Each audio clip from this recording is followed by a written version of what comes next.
আজ আমরা কথা বলবো এমন একটি চলচ্চিত্র নিয়ে যা দেখায় বীরত্ব, আত্মবলি এবং দেশপ্রেমের এক অনন্য দৃষ্টান্ত।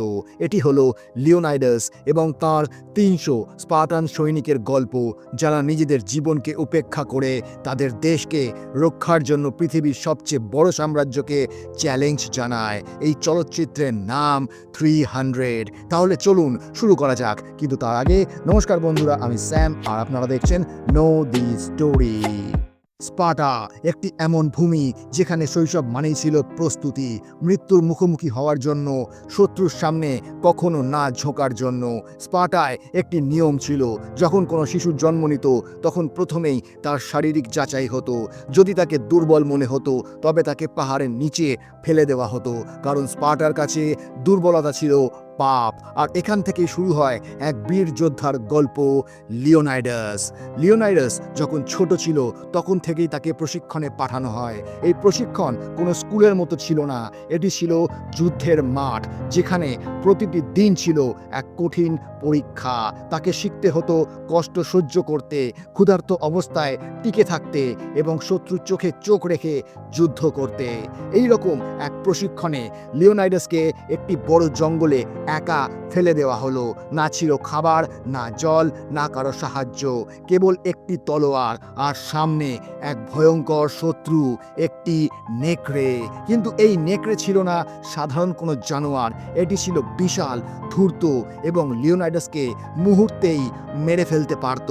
কিন্তু লিওনাইডাস ছিল স্পার্টার সন্তান, সে মাটির ছাপ থেকে শিক্ষা নিয়েছিল, নেকড়ের পায়ের চলন থেকে বুঝেছিল তার কৌশল। আর যখন নেকড়ে তার ওপর ঝাঁপিয়ে পড়ে, লিওনাইডাস একটি আঘাতেই তাকে শেষ করে দেয় এবং তখন সে ফিরে আসে স্পার্টায় একজন বীর হিসেবে, একজন মহান যোদ্ধা হিসেবে। এই ছিল স্পার্টার বিধান। এখানে রাজপুত্র তখনই কিছু ছিল যখন সে যুদ্ধ করতে জানত। লিওনাইডাস ছোটবেলাতেই প্রমাণ করে দিয়েছিল যে একদিন সে শুধু স্পার্টার রাজা হবে না, বরং এক উদাহরণ হয়ে উঠবে, আত্মবলির এক জীবন্ত প্রতীক। বছরের পর বছর কেটে যায়, এখন লিওনাইডাস প্রাপ্তবয়স্ক এবং স্পার্টার রাজশাসনে অধিষ্ঠিত। স্পার্টার প্রাসাদে আপাতত শান্তি বিরাজ করছে, কিন্তু বাতাসে যেন চাপা উত্তেজনার গন্ধ। ঠিক তখন দূর থেকে ঘোড়ার খুরের আওয়াজ ভেসে আসে। প্রাসাদের সামনে এসে থামে এক বিশাল সৈন্য নিয়ে পারস্যের একজন দূত। দূতটি গর্বভরে এগিয়ে আসে, তার চোখে অহংকার, মুখে এমন এক আত্মবিশ্বাস যেন গোটা দুনিয়া তার পায়ের নিচে। তার পেছনে দাঁড়িয়ে থাকা এক দাস ছাতা ধরে রেখেছে, আর তার হাতে রয়েছে একটি বার্তা, পারস্য সম্রাট জক্সিসের বার্তা। দরবারে লিওনাইডাস তার সেনাপতিদের সঙ্গে বসে আছেন। দূত এগিয়ে আসে, না মাথা নত করে, না কোনো সৌজন্য রক্ষা করে, একেবারে সোজা এসে রাজার সামনে দাঁড়িয়ে পড়ে। তার কণ্ঠে হুকুমের সুর, আবেগের নয়। জক্সিস, দুনিয়ার মহান সম্রাট তোমাদের জন্য বার্তা পাঠিয়েছেন। স্পার্টাকে মাথা নত করতেই হবে। তোমাদের জনগণ আমাদের দাসদের মতো থাকবে। যদি বিরোধিতা করো তাহলে স্পার্টার প্রতিটি প্রাসাদ, প্রতিটি পুরুষ, প্রতিটি শিশু ধ্বংস হয়ে যাবে। লিওনাইডাস কিছুক্ষণ চুপচাপ তার মুখের দিকে তাকিয়ে থাকে। তার চোখে নেই কোনো ভয়, নেই কোনো রাগ, শুধু এক শীতল হাসি। ঠিক তখনই দূত স্পার্টার দেবতাদের অপমান করে বসে, বলে এইসব মূর্তি আর দেওয়ালে আঁকা দেবতা কেবল ফাঁকা মোহ।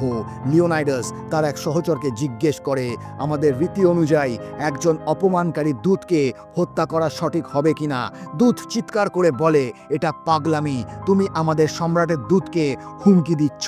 আর তখন লিওনাইডাস এক পা এগিয়ে আসে, দূতের চোখে চোখ রেখে বলে, পাগলামি নয়, এটাই স্পার্টা।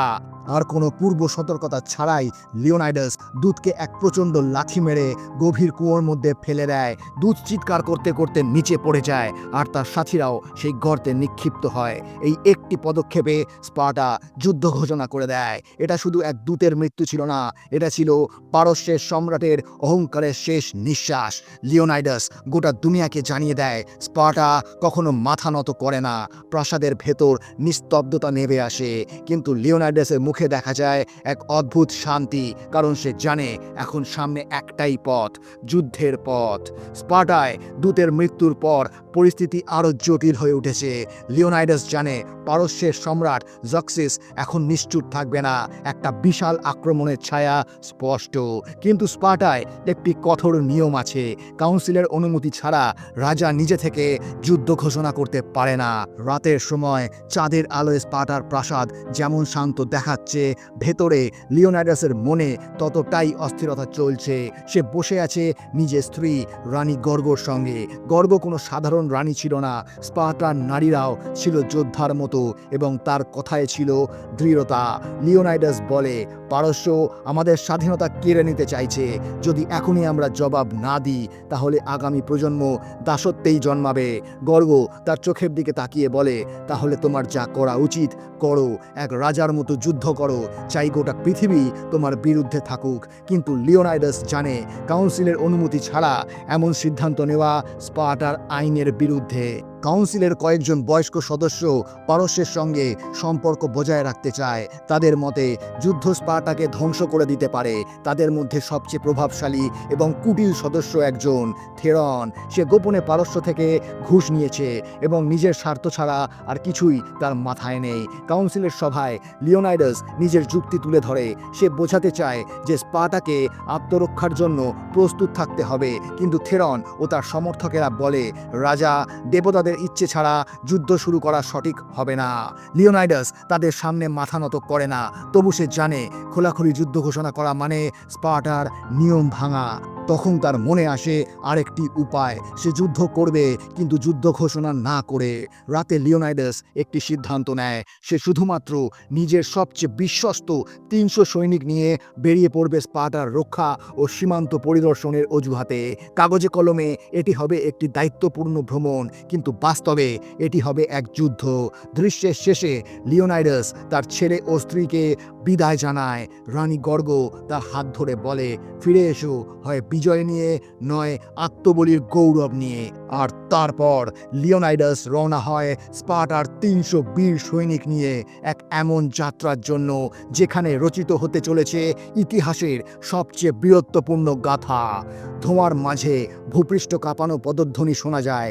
লিওনাইডাস তার নির্বাচিত 300 যোদ্ধাকে নিয়ে স্পার্টা থেকে রওনা হন। প্রত্যেকটি যোদ্ধা এক একটি প্রতীক, বীরত্ব, শৃঙ্খলা ও নিঃস্বার্থ নিষ্ঠার প্রতিমূর্তি। এই 300 জন স্পার্টার সবচেয়ে কঠোর প্রশিক্ষণপ্রাপ্ত যোদ্ধা। তাদের মধ্যে কেউ দুর্বল নয়। তারা একে অপরের জন্য মরতে এবং মারতে প্রস্তুত। তাদের হাতে বর্শা, পিঠে ঢাল আর বুকে একটাই আগুন। স্পার্টাকে রক্ষা করতে হবে, প্রয়োজনে প্রাণ দিয়েও। এই যাত্রা শুধু কোনো সামরিক অভিযান নয়, এটি এক বীরত্বের পরীক্ষা। প্রতিটি পদক্ষেপে লিওনাইডাস তার যোদ্ধাদের দিকে তাকান। তাদের চোখে নেই কোনো ভয়, নেই কোনো দ্বিধা, শুধু একটাই গর্ব, তারা স্পার্টার জন্য যুদ্ধ করতে চলেছে। পথে তারা কয়েকজন স্পার্টার নাগরিকদের সাথে দেখা করে। নারী, শিশু, বৃদ্ধ সবাই লিওনাইডাস ও তার সেনাদের দেখে থেমে যায়। রানী গর্গর কথার মতো এই যোদ্ধাদের প্রতিটি পদক্ষেপই একটি অঙ্গীকার, হয় বিজয় নয় বলিদান। এই পথে তাদের সঙ্গে দেখা হয় কিছু নতুন মুখের, যেমন গ্রিস থেকে আসা এক সমর্থক ডেলিওস। ডেলিওস একজন সাহসী যোদ্ধা, যার দায়িত্ব স্পার্টার বীরত্বকে কাহিনী রূপে সারা দুনিয়ার সামনে তুলে ধরা। কয়েকদিন পর লিওনাইডাস ও তার সেনাবাহিনী এসে পৌঁছয় থার্মোপাইলে। একদিকে পাহাড় আর একদিকে সাগর। এই জায়গা যে কোনো বিশাল বাহিনীর গতিপথ রুখে দেওয়ার জন্য আদর্শ। লিওনাইডাস বলেন, যদি যুদ্ধ করতেই হয় তবে এই জায়গাটাই সেরা। থার্মোপাইলে এর অর্থ হলো উষ্ণ দরজা, এবং এই স্থান এখন ইতিহাসের এক মহাকাব্যের সূচনা হতে চলেছে, যেখানে মাত্র 300 জন 1 লক্ষেরও বেশি সৈন্যের বিরুদ্ধে রুখে দাঁড়াবে। লিওনাইডাস সঙ্গে সঙ্গে পরিকল্পনা তৈরি করেন। তিনি পাহাড় ও সাগরের মাঝখানে একটি প্রতিরোধ চৌকি নির্মাণ শুরু করেন। তার পরিকল্পনা ছিল পরিষ্কার। এই সরু পথ দিয়ে পারস্যের সেনা যদি আসে, তাহলে একসঙ্গে অল্প কয়েকজন সেনাই যুদ্ধ করতে পারবে। এবং সেটাই হবে স্পার্টার সুযোগ। বিশাল বাহিনীকে ছোট জায়গায় আটকানো। তখন লিওনাইডাসের সঙ্গে দেখা করতে আসে আর এক গ্রিক নেতা, আর্কাডিয়ার নেতা ড্যাক্সস। সে তার নিজস্ব কিছু সৈন্য নিয়ে আসে, কিন্তু ড্যাক্সস লিওনাইডাসের 300 সৈন্য দেখে অবাক হয়ে যায়। সে বলে, তোমার কাছে তো মাত্র 300 জন সৈন্য, তুমি এই যুদ্ধ কিভাবে লড়বে? লিওনাইডাস হেসে ড্যাক্সসের সৈন্যদের জিজ্ঞেস করেন, তোমরা কে কি কাজ করো? একজন বলে, আমি লোহার কাজ করি, আর একজন বলে, আমি রাজমিস্ত্রি, অন্যজন বলে, আমি কৃষক। তখন লিওনাইডাস নিজের সৈন্যদের দিকে ফিরে উচ্চস্বরে প্রশ্ন করেন, স্পার্টান, আমরা কারা? সমস্বরে 300 যোদ্ধার বজ্রগর্জন, আমরা যোদ্ধা। লিওনাইডাস ড্যাক্সাসের চোখে চোখ রেখে বলেন, দেখলে, আমি এখানে যোদ্ধা নিয়ে এসেছি। এইভাবেই থার্মোপাইলে স্পার্টার রক্ত লাল হয়ে ওঠে। সূর্য অস্ত যায় আর স্পার্টার বীরেরা তাদের বর্ষা শান দিতে থাকে, কারণ আগামী সূর্যোদয়ের সাথে শুরু হতে চলেছে এক অমর যুদ্ধের মহাকাব্য। থার্মোপাইলে এক অদ্ভুত নিস্তব্ধতা বিরাজ করছে। চারদিকে শুধু পাথর, পাহাড় আর সমুদ্রের গর্জন শোনা যায়, কিন্তু সেই গর্জনের মাঝে লুকিয়ে রয়েছে আরেকটি ভয়ানক শব্দ, পারস্যের এগিয়ে আসা সৈন্যদের পদধ্বনি। আর তারপর মাটির ধুলো উঠতে থাকে। দূর থেকে দেখা যায় পারস্যের প্রথম সৈন্যদল। তারা ছুটে আসছে, চিৎকার করছে, স্পার্টার দিকে ঝাঁপিয়ে পড়ছে, যেন বিশাল সমুদ্রের ঢেউ তীরে এসে সবকিছু গুঁড়িয়ে দিতে এসেছে। কিন্তু স্পার্টা কোনো তীর নয়, এক একটি প্রাচীর।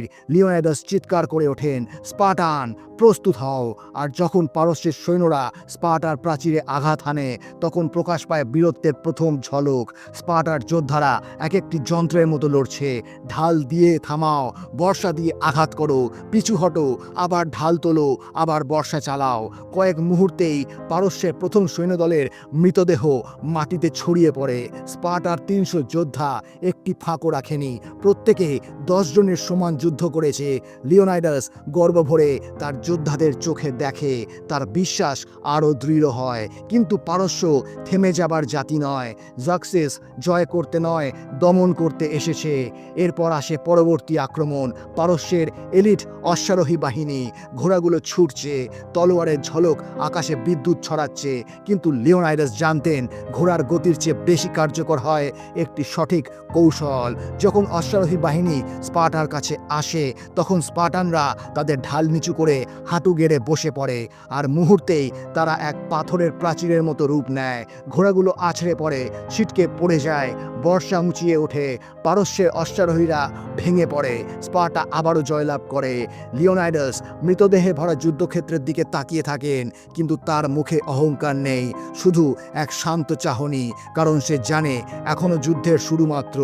আগামীকাল আরও বড় আক্রমণ আসবে। রাত নামে, স্পার্টার যোদ্ধারা আগুনের পাশে বসে, কেউ চুপচাপ, কেউ হাসছে। আগামীকাল কি হবে কেউ জানে না, কিন্তু আজ স্পার্টা প্রথমবার পারস্যকে থামিয়েছে। ঠিক তখনই এক অদ্ভুত শব্দ শোনা যায়, ঢোলের, বাঁশির আর লোকজনের শোরগোলের। লিওনাইডাস চোখের ইশারায় সংকেত দেয়, আর এক মুহূর্তেই সব যোদ্ধা সতর্ক হয়ে ওঠে। পরের মুহূর্তেই চারদিক নিস্তব্ধ হয়ে যায়, আর দৃশ্যে প্রবেশ করে পারস্যের রাজা জাক্সিস। জাক্সিস দেখতে কোনো সাধারণ মানুষ নয়। তার শরীর রূপো ও সোনায় সজ্জিত, তার কণ্ঠে এমন এক ক্ষমতার সুর যেন সে ঈশ্বরের বার্তা বহন করছে। সে ধীরে ধীরে লিওনাইডাসের সামনে এগিয়ে আসে, যেন কোনো মহামন্ত্রী শান্তির প্রস্তাব নিয়ে এসেছে। জাক্সিস বলে, লিওনাইডাস, আমি তোমার কাছে কিছু চাই। তুমি শুধু আমার সামনে মাথা নত করো, আমি তোমার স্পার্টাকে রক্ষা করব, তোমাকে রাজা করে দেব, তোমার প্রজাদের আশীর্বাদ দেব, আর তোমার নাম যুগে যুগে অমর থাকবে। লিওনাইডাস তার চোখের দিকে তাকায়। এক মুহূর্তের জন্য চারপাশ নিস্তব্ধ হয়ে যায়। তারপর লিওনাইডাস হালকা হাসে, একটি এমন হাসি যা শত্রুর রক্ত গরম করে তোলে।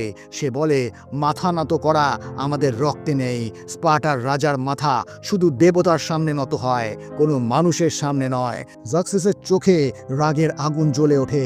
সে ইশারা করে, আর সাথে থাকা আজব দর্শন সৈন্য ও প্রাণীরা স্পার্টার বীরদের দিকে ভয়ানক দৃষ্টিতে তাকাতে থাকে।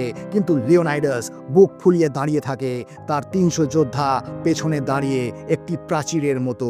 জাক্সিস শেষে হুমকি দেয়, তুমি জানো না লিওনাইডাস, তুমি কিসের মুখোমুখি দাঁড়িয়ে আছো? তুমি এমন এক সাম্রাজ্যের বিরুদ্ধে যার কোনো শেষ নেই। লিওনাইডাস শুধু একটাই কথা বলে, আমি নিজেই স্পার্টা।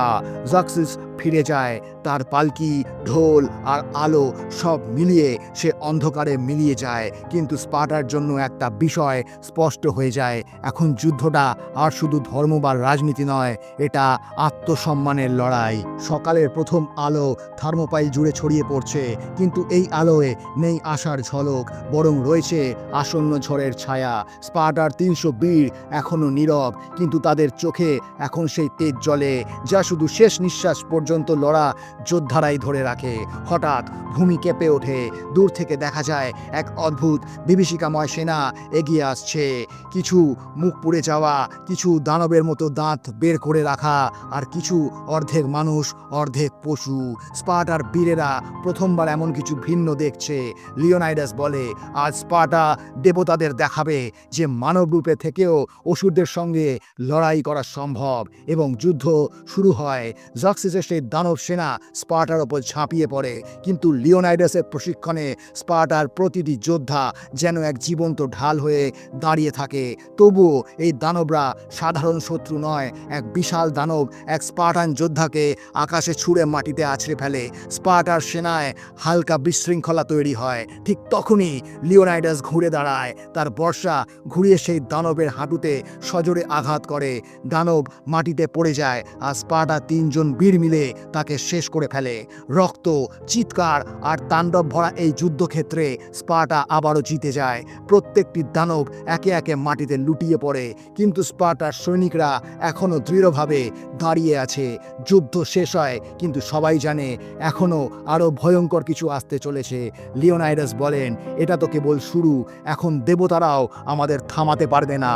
থার্মোপাইলের যুদ্ধক্ষেত্রে স্পার্টার বীরেরা তখনও বীরত্বের সঙ্গে লড়াই চালিয়ে যাচ্ছে, কিন্তু প্রতিটি গল্পেই এমন একটা মুহূর্ত আসে যখন ভরসা ভেঙে পড়ে, যখন বন্ধুত্ব বিশ্বাসঘাতকতায় পরিণত হয়। এই বিশ্বাসঘাতকের নাম ছিল এফিয়ালতিস, একজন মানুষ যে নিজের দেশের জন্য লড়ার পরিবর্তে নিজের স্বার্থের জন্য সবকিছু ত্যাগ করে দেয়। এফিয়ালতিস ছিল শারীরিকভাবে দুর্বল, হালকা পক্ষাঘাতগ্রস্ত। এই কারণে লিওনাইডাস তাকে স্পার্টার যোদ্ধাদের সারিতে জায়গা দেননি, বরং বলেছিলেন, তুমি আহতদের জল পৌঁছে দাও, সেটাই তোমার কর্তব্য। কিন্তু তার মনে ছিল যোদ্ধা হওয়ার স্বপ্ন, যা তখনই ভেঙে যায়। আর যখন স্পার্টা ও পারস্যের মধ্যে ইতিহাসের সবচেয়ে বড় সংঘর্ষের সময় এলো, এফিয়ালতিস নিজের দুর্বলতা ঢেকে চুপি চুপি জাক্সিসের শিবিরে পৌঁছে যায়। সে জাক্সিসকে জানায়, থার্মোপাইলের কাছে একটি গোপন রাস্তা আছে, যেখান দিয়ে পারস্যের সৈন্যরা পেছন দিক থেকে স্পার্টার ওপর হামলা করতে পারে। এই খবর শুনে জাক্সিস এফিয়ালতিসকে সোনা ও ধন দৌলতে ভরিয়ে দেয়। কিন্তু যখন এই খবর লিওনাইডাসের কানে পৌঁছয়, তার মুখে চিন্তার ছাপ স্পষ্ট হয়ে ওঠে, কারণ এটি শুধুই কোনো সাধারণ যুদ্ধ নয়, এটি ছিল এক বিশ্বাসঘাতকতার আঘাত যা হৃদয়ের গভীরে গিয়ে বিঁধেছে। লিওনাইডাস তার যোদ্ধাদের উদ্দেশ্যে বলেন, শত্রু এখন শুধু আমাদের সীমানায় নয়, সে আমাদের ভেতরেও ঢুকে পড়েছে। এখন আমাদের আরও সতর্কভাবে লড়তে হবে। এফিয়ালতিসের এই বিশ্বাসঘাতকতা স্পার্টার সাহসকে দুর্বল করে তোলে। আর যখন পারস্যের বিশাল বাহিনী পিছন দিক থেকে এসে পড়ে, তখন স্পার্টারের 300 বীরকে নিজ অস্তিত্বের জন্য আরও কঠিন যুদ্ধ করতে হয়। থার্মোপাইল এখন রক্তে রাঙা। এফিয়ালতিসের বিশ্বাসঘাতকতার পর পারস্যের সমস্ত সৈন্য পিছন দিক থেকে আক্রমণ করতে এসে গেছে। স্পার্টার 300 বীর এখন চারদিক থেকে ঘেরা, তবুও তারা কখনো সাহস হারায়নি। লিওনাইডাস তার সৈন্যদের মাঝে দাঁড়িয়েছিল, তার চোখে ছিল এক দীপ্তি, এক আগুন যা কখনো নেভে না। সে তার তলোয়ার উঁচিয়ে বলল, হয়তো আজ আমাদের শেষ দিন, কিন্তু আজ আমরা স্পার্টার গৌরব আর স্বাধীনতার জন্য লড়ব। আমরা প্রাণ দিতে পারি, কিন্তু কখনো মাথা নত করব না। স্পার্টার বীরেরা তলোয়ার তুলল, ঢাল শক্ত করে ধরল, আর পারস্যের ভয়ানক সেনার বিরুদ্ধে ঝাঁপিয়ে পড়ল। যুদ্ধে রক্তের ফোঁটা আকাশে ছিটকে উঠছিল, তলোয়ারের আঘাতে ধুলো উঠছিল নিরন্তর। পারস্যের সৈন্য সংখ্যা অনেক বেশি ছিল, কিন্তু স্পার্টার সাহস তাদের তুলনায় আরও অনেক গুণ বেশি। লিওনাইডাস তার তলোয়ার দিয়ে একে একে বড় বড় সেনাপতিকে ধূলিসাৎ করল, তারপর নিজের যোদ্ধাদের অনুপ্রাণিত করল করল আরও তীব্র হয়ে আঘাত হানতে। অবশেষে লিওনাইডাস নিজেও শত্রুর মাঝে পড়ে গেল, আর সেখানেই তার আত্মবলিদান চিরন্তন ইতিহাস হয়ে গেল। লিওনাইডাসের এই বলিদান স্পার্টাকে এক অপ্রতিরোধ্য শক্তিতে পরিণত করল। এরপর দেখা যায় স্পার্টা থেকে এক বিশাল সৈন্যবাহিনী পারস্যের বিরুদ্ধে যুদ্ধ করতে এগিয়ে চলেছে। তাদের রাজা লিওনাইডাস আর নেই, কিন্তু তার জ্বলন্ত আত্মা, তার সাহস আর দৃঢ়তা প্রত্যেকটি যোদ্ধার হৃদয় আগুন জ্বালিয়ে দিয়েছে, এবং এখন তারা চলেছে পারস্যকে মাটিতে মিশিয়ে দিতে। এটাই ছিল স্পার্টার উত্তর, এটাই ছিল ইতিহাসের এক অবিস্মরণীয় প্রতিশোধ। তো বন্ধুরা, এটাই ছিল লিওনাইডাস এবং তার ৩০০ বীরের গল্প, যারা নিজের প্রাণের পরোয়া না করে নিজের দেশ আর স্বাধীনতার জন্য লড়েছিল। এই গল্পটা শুধু এক যুদ্ধের গল্প নয়, এটা সাহস, ত্যাগ আর নিজের আদর্শে অটুট বিশ্বাসের এক জীবন্ত দৃষ্টান্ত। লিওনাইডাস আর তার সৈনিকরা আমাদের শিখিয়েছেন আসল বীরত্ব শুধু তলোয়ার চালনায় নয়, বরং নিজের আত্মাকে কখনো অন্যায়ের সামনে না ঝুঁকতে দেওয়াই প্রকৃত বীরত্ব। যদি এই গল্পটি আপনাদের ভালো লেগে থাকে তাহলে ভিডিওটি লাইক করুন, আপনাদের বন্ধুদের সঙ্গে শেয়ার করুন, আর এরকম আরও সিনেমার ব্যাখ্যা পেতে আমাদের চ্যানেল নো দি স্টোরি বেঙ্গলিকে সাবস্ক্রাইব করতে ভুলবেন না। আপনার একটা সাবস্ক্রাইব আমাদের আরও অনেক গল্প শোনাতে অনুপ্রাণিত করে। আবার দেখা হবে পরের ভিডিওতে একটি নতুন কাহিনীর সঙ্গে। ততক্ষণ ভালো থাকুন, সুস্থ থাকুন। ধন্যবাদ।